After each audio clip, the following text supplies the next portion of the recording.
Ciao a tutti ragazzi, ben ritrovati in un nuovo video di giornata, il secondo video di giornata. In questo video parleremo di un calciatore italiano che ha appena rinnovato con un club inglese. Il calciatore di cui sto parlando si chiama Riccardo Calafiori, ex Arsenal, ex Bologna, un difensore che è un bravissimo difensore, un grande difensore che da qui ai prossimi anni può diventare uno dei difensori, secondo me uno dei difensori più forti al mondo.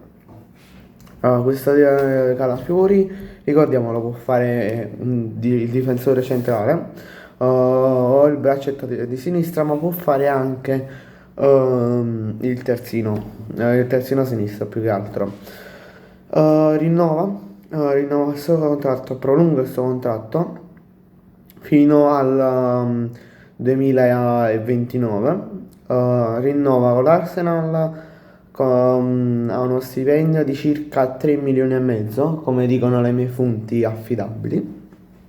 Secondo me questo difensore può crescere ancora di più. Secondo me poteva fare un altro annetto a Bologna, magari mettere in stand-by la trattativa con l'Arsenal l'anno scorso, o 2 anni fa, non mi ricordo quando è stato venduto.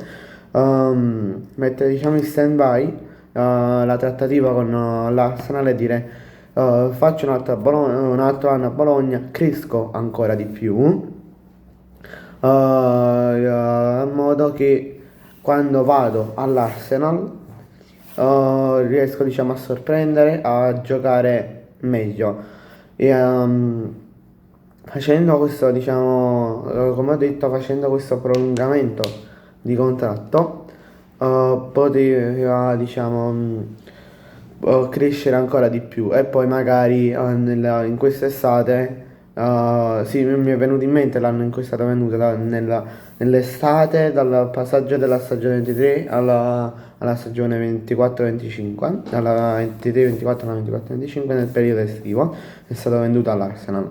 Secondo me poteva stare un altro anno a Bologna, dire rinnovo per un altro anno, poi tu mi vendi all'Arsenal nell'estate 25-26, così avevi diciamo più speranza di crescere, magari di crescere di più e entrare diciamo e guadagnarti anche la titolarità nella nazionale, sorprendendo a Genoa, scusate, a Bologna, portando il Bologna il più in alto possibile, magari di rivedere quella stagione della Champions di 23-24 e poi magari andare all'Arsenal e fare bene anche lì, che secondo me sarebbe stata la cosa migliore che poteva fare, però è stata una scelta sua, non mi metto a dire sbagliata, giusta o sbagliata, se io vi dico sempre il mio parere personale. Perché se vi ricordate, verso le prime 2 partite, 2, 3, 4 partite della stagione 24-25 non è che gioco così tanto bene, poi ha iniziato a migliorarsi sempre. Però come vi ho detto era meglio che faceva un altro anno di esperienza in Italia e poi andava a giocare in Premier League, che sappiamo che il campionato inglese è uno dei campionati più difficili, anzi è il più difficile che esiste tutt'oggi. Bene ragazzi, grazie per la visione, ci vediamo in un prossimo video.